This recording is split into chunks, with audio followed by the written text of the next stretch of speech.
Baiklah, kembali lagi bersama saya Andrianto Gideon Gulo dengan NIM 1823006 yang seperti biasa akan mengerjakan tugas dari seminar akuntansi, yaitu mempresentasikan sebuah artikel dengan tema kali ini yaitu Share Based Payment. Yang judul artikel kali ini adalah estimasi akuntansi penting untuk persyaratan pengungkapan pengaturan pembayaran berbasis saham berdasarkan PSAK 123R. Seperti biasa, 5 hal dalam penelitian yaitu pembahasan teori, kasus yang dibahas, objek atau sampel penelitian, teknis analisis data, dan hasil penelitian. Pembahasan teorinya yaitu pada tahun 1993, Financial Accounting Standards Board atau FASB memfokuskan perhatiannya pada hasil yang tampaknya tidak konsisten ini dan mengeluarkan PSAK 123. Pembayaran berbasis saham yang mewajibkan perusahaan untuk mencerminkan kompensasi berbasis saham dalam hasil operasi mereka. Dalam menghadapi tantangan keras dari kelompok kepentingan khusus dan legislator, FASB dengan cepat melunakkan posisinya. Hanya membutuhkan pengungkapan catatan kaki untuk pengaturan berbasis saham. Pada tahun 2004, standar direvisi, mengharuskan perusahaan untuk menanggung biaya kompensasi opsi saham. PSAK 123R berpengaruh signifikan terhadap laba perusahaan. Kasus yang dibahas yaitu pengaturan pembayaran berbasis saham. Pada bulan Desember 2004, FASB merevisi PSAK 123 dan menerbitkan PSAK 123R.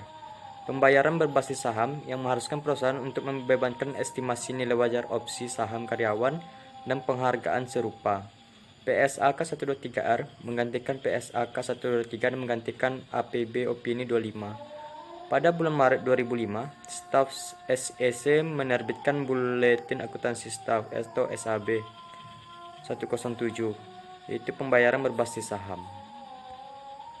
Objek atau sampel penelitiannya itu berdasarkan latihan mereka dan perilaku pemutusan hubungan kerja pasca vesting untuk menentukan perkiraan umur dari pengaturan berbasis saham. Bagian CAE bagaimanapun harus memiliki diskusi yang lebih mendalam tentang data historis serta faktor-faktor lain yang mungkin mempengaruhi istilah yang diharapkan.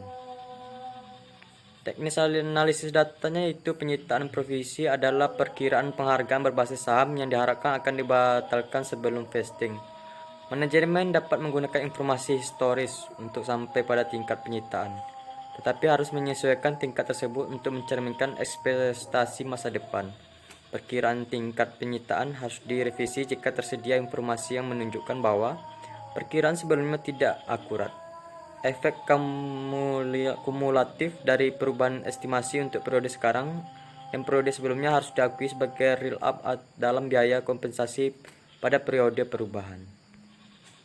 Hasil penelitian itu sebagaimana dinyatakan dalam SEC rilis FR72, tujuan utama MD&A adalah untuk memberikan pandangan kepada pembaca laporan keuangan melalui sudut pandang manajemen, untuk memberikan konteks di mana informasi keuangan harus dianalisis, dan untuk memberikan informasi tentang kualitas dan potensi variabilitas pendapatan dan arus kas suatu perusahaan, sehingga investor dapat mengevaluasi kinerja masa lalu sebagai indikator kinerja masa depan.